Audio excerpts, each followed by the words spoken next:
반갑습니다. 항상 좋은 정보를 안내해 드릴 것을 약속드리며 영상 시작 전에 구독과 좋아요 눌러주시면 감사하겠습니다. 영상에서는 현재 팀 상황과 결장자 및 전력을 알려드리고 빠르게 최종 결과감만 안내드리고 있습니다. 더 정확한 실시간 분석 정보를 원하시는 분은 영상 하단의 댓글을 확인해 주시면 되겠습니다. 이어서 분석 시작하도록 하겠습니다. 첫 번째 경기는 수원 KT와 창원 LG입니다. 수원 KT는 최근 경기에서 기복이 뚜렷한 모습을 보이며 중위권에서 방향을 잡기 위해 분투하고 있습니다.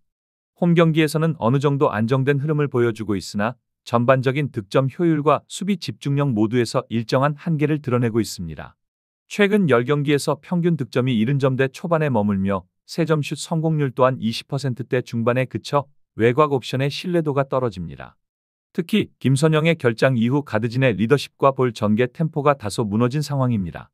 대체 주전으로 나선 조엘 카굴랑안이 빠른 트랜지션과 적극적인 드라이브 인으로 팀 공격의 활로를 모색하고 있지만 플레이메이킹의 완성도와 수비 리스크가 병존하는 구조입니다. 상대 압박이 강한 팀을 만나면 턴오버가 늘어나고 공격의 전개가 막히는 장면이 잦아집니다. 그 결과 후반 들어 득점 정체가 반복되는 경향이 뚜렷하며 이로 인해 접전 상황에서 마무리 능력이 떨어지는 문제가 드러납니다. 홈에서의 의지는 분명하지만 에이스 자원의 공백과 제한된 전술 운영폭이 복합적으로 작용해 경기 주도권을 쉽게 유지하지 못합니다.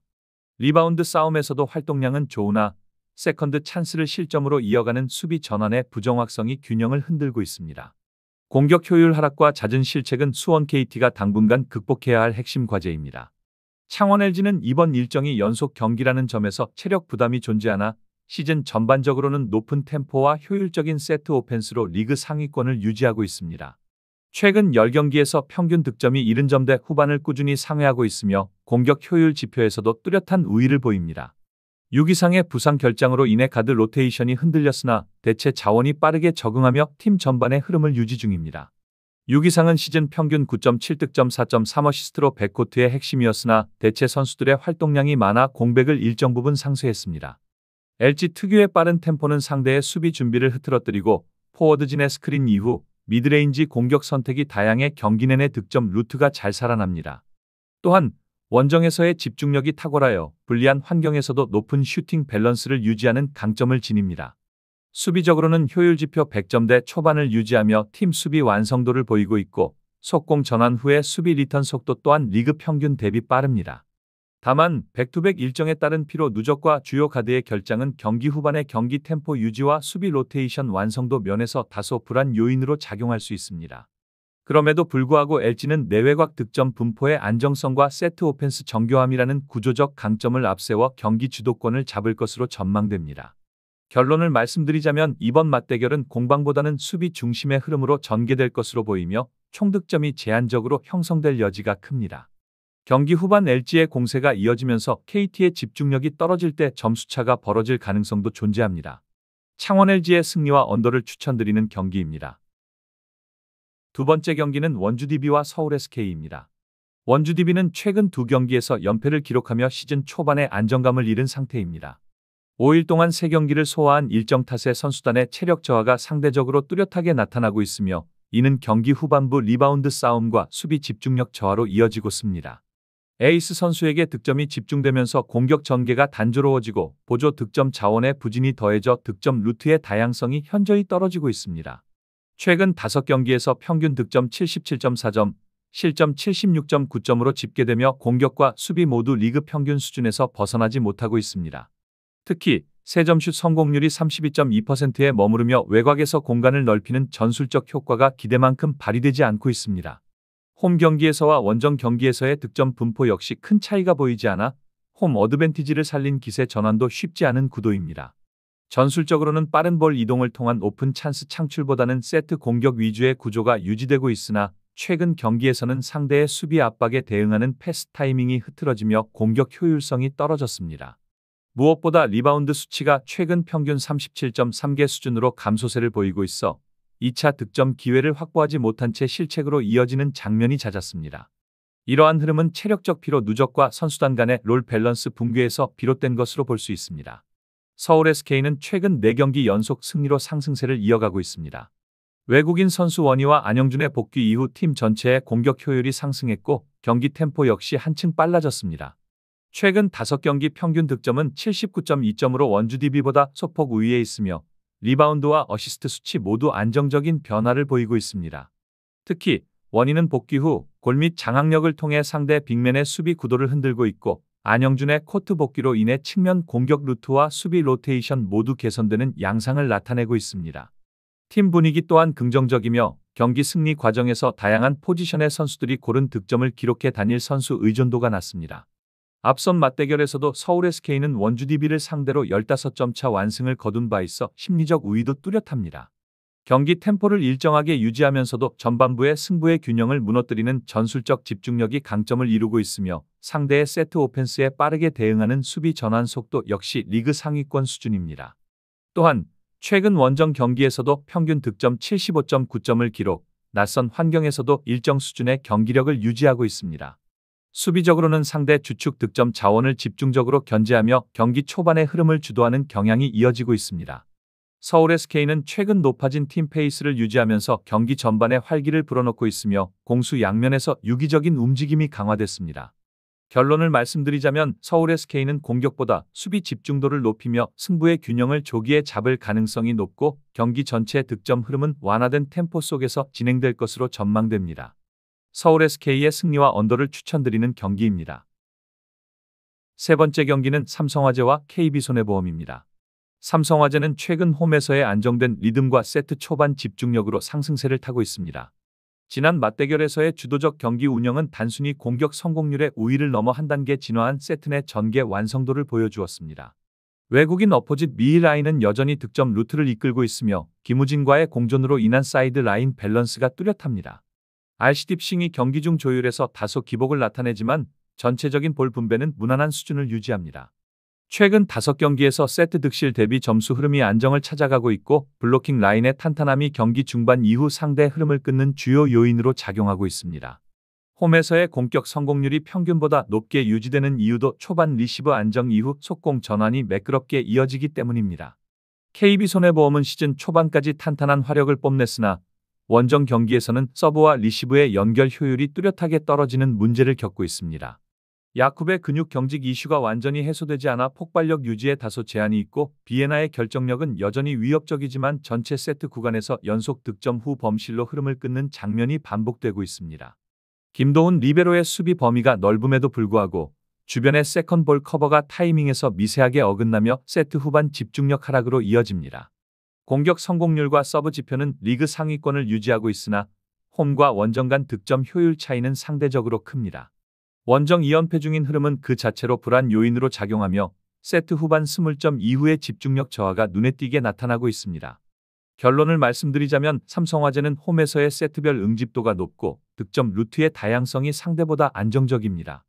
반면 KB손해보험은 강한 서브로 상대 수비를 무너뜨릴 여지는 있지만 원정 시 밸런스 붕괴 빈도가 잦다는 점이 불리합니다. 전체적으로는 양팀의 공격 효율이 높아지는 국면에서 긴 랠리와 세트 후반 듀스 구간이 발생할 확률이 크며 점수 흐름상 고득점이 예상됩니다. 삼성화재의 승리와 오버를 추천드리는 경기입니다. 네 번째 경기는 한국도로공사와 현대건설입니다. 한국도로공사는 최근 들어 홈 경기력의 완성도를 높이며 리그 상위권을 안정적으로 지키고 있습니다. 특히 공격 효율이 일정하게 유지되고 있으며 모마와 강소희의 득점 분배가 이상적으로 이뤄지고 있다는 점이 인상적입니다. 모마는 전위 라인에서 공격 전개를 주도하며 세트 후반 집중력에서도 여전히 높은 결정력을 보여주고 있습니다. 이지훈과 김세빈이 배윤아의 결장으로 생긴 중앙 공백을 일정 부분 보완하고 있지만 장기적인 체력 유지 측면에서는 여전히 부담이 따릅니다. 다만 강소희의 리시브 안정도가 뛰어나고 문정원을 중심으로 한 후방 정돈이 흐트러지지 않아 전체적인 조직력은 홈 연승 흐름을 이어가기 충분한 수준입니다. 한국도로공사는 상대의 높은 블로킹 라인에 대한 대응을 위해 측면 공격 전개 속도를 더욱 빠르게 가져가며 강소희의 연속 공격을 중심으로 경기 주도권을 확보할 가능성이 높습니다.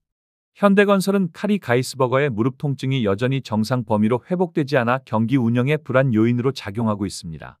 공격 과정에서 채공 시간이 짧아지며 5세트 접전 상황에서 결정력이 급격히 떨어지는 문제는 여전히 해소되지 않았습니다. 정지훈의 복귀로 좌우 밸런스는 좋아졌지만 전위에 비해 후위 로테이션에서 효율이 낮아 도로공사의 빠른 템포 배분에 즉각 대응하기 어려운 구도입니다. 양효진은 여전히 팀의 중심축으로 활약 중이나 상대 블로킹 라인이 강소희와 모마의 연속 공격에 집중할 경우 본인의 블로킹 득점 비중이 낮아질 가능성도 존재합니다. 수비 면에서는 디그와 리시브 효율이 나쁘지 않지만 범실 관리 측면에서 몇 차례 흔들리는 장면이 반복되고 있어 경기 중 변곡점을 만드는 과정에서 리듬을 잃을 위험이 있습니다. 결론을 말씀드리자면 도로공사는 홈 경기 특유의 응집된 응원과 리시브 기반 패턴 운영을 앞세워 경기 내내 균형감을 유지할 것으로 보이며 현대건설은 중반 이후 강한 서브를 통한 압박 시도가 유효하지 않다면 공격 리듬을 되찾기 어렵습니다. 전체적으로는 긴 랠리보다 효율적 마무리가 승부를 가를 요인이 될 전망이며 결정적 순간 블로킹과 리시브 우위가 상대적으로 뚜렷한 도로공사가 경기 흐름을 주도할 가능성이 큽니다. 한국도로공사의 핸디캡 승리와 언더를 추천드리는 경기입니다. 마지막 경기는 부산 KCC와 울산 모비스입니다. 부산 KCC는 최근 경기에서 공격 효율과 수비 집중력 모두 안정적인 상승세를 보이고 있습니다. 최근 10경기 평균 득점이 70점대 중반을 유지하고 있으며 경기당 실점 역시 비슷한 수준으로 수렴하고 있습니다. 특히 야투 성공률이 49% 수준에 이르며 중거리 슛과 골 및 마무리의 밸런스가 점차 안정된 흐름을 나타냅니다. 페이스는 경기당 약 70회 안팎으로 리그 평균보다 약간 낮은 템포를 유지하며 상대의 공격 리듬을 끊는 데 집중하는 스타일이 뚜렷합니다. 공격 효율이 105.5 수준임에도 불구하고 수비 효율이 108 정도로 나타나 수비 시 상대 야투 허용률이 다소 높지만 체계적인 로테이션과 리바운드 가담으로 이를 보완하고 있습니다. 최근 원정 경기 중심의 일정 속에서도 공격 전개에서의 일관성이 유지되고 있으며 오픈 찬스를 살리는 결정력 면에서 큰 흔들림이 없습니다. 또한 수비 전환 속도가 향상되며 실점 억제력이 강화된 점이 이번 경기의 주요 변수로 작용할 전망입니다. 울산 모비스는 올 시즌 경기당 평균 득점이 74점 수준에 머물고 있으며 실점은 77점대를 기록 중입니다. 경기당 평균 페이스는 71.3으로 KCC보다 조금 빠른 편이지만 해당 템포를 유지하면서 공격 효율을 극대화하는 데 어려움을 겪고 있습니다. 야투율은 50% 내외로 수치상 나쁘지 않으나 실책 빈도가 높고 리바운드 싸움에서의 집중력 부족이 발목을 잡는 양상입니다. 특히 원정 경기 후 하루 만에 이어지는 백투백 일정 속에서 체력 부담이 가중되고 있으며 후반부 수비 집중력 저하가 자주 나타납니다. 공식적인 부상자나 결장자는 없으나 일정상 체력적 소모가 크고 경기 후반 공수 밸런스 유지가 힘들 가능성이 큽니다. 팀의 공격 효율이 108.5로 KCC보다 근소하게 높지만 수비 효율이 111 수준에 머무르며 실점 관리 측면에서는 뚜렷한 약점을 보입니다. 이러한 패턴은 최근 경기에서도 일관되게 드러났으며 초반 쿼터에서 빠르게 치고 나가더라도 후반으로 갈수록 득점이 정체되거나 상대 공격 흐름을 차단하지 못하는 경우가 잦습니다. 결론을 말씀드리자면 KCC는 후반부 리바운드 장악력과 수비 로테이션을 기반으로 점차 우위를 확립할 가능성이 높습니다. 경기 전체적인 리듬은 수비 조직력 위주의 치열한 접전으로 흐를 전망이며 한정된 득점 기회를 효율적으로 마무리하는 팀이 결과를 결정하게 될 것입니다. 부산 KCC의 승리와 언더를 추천드리는 경기입니다. 추가적인 조합을 원하신다면 구독과 좋아요를 눌러주시면 감사하겠습니다. 더 다양한 경기에 대한 세부적인 분석과 결과가 궁금하시다면 영상 하단의 댓글을 확인해 주시면 되겠습니다. 프로토가 처음이신 분들 혹은 프로토를 좋아하는데 적중률이 낮으신 분들께서는 유튜브에 계시는 여러 명의 전문가들의 영상을 시청하면서 도움을 받아서 수익률을 극대화하시는 것도 괜찮은 방법입니다. 프로토는 단지 운으로 하는 게임이 절대 아닙니다. 모든 분야의 전문가들이 존재하듯 프로토 분명 전문가들이 존재합니다. 경기 시작 전에 다양한 분석 자료 확인은 필수이며 가장 중요한 정보력이 수익의 80% 이상 지분을 차지하고 있습니다. 수익을 원하시는 분들은 이상한 곳에 가입비 내고 가입하지 마시고 유튜브에서 여러 가지 영상을 찾아보신 뒤에 해당 영상 등을 참고하여 베팅하시는 걸 추천드립니다. 오늘도 영상을 시청해 주셔서 감사드리며 행복한 하루 되시길 바랍니다.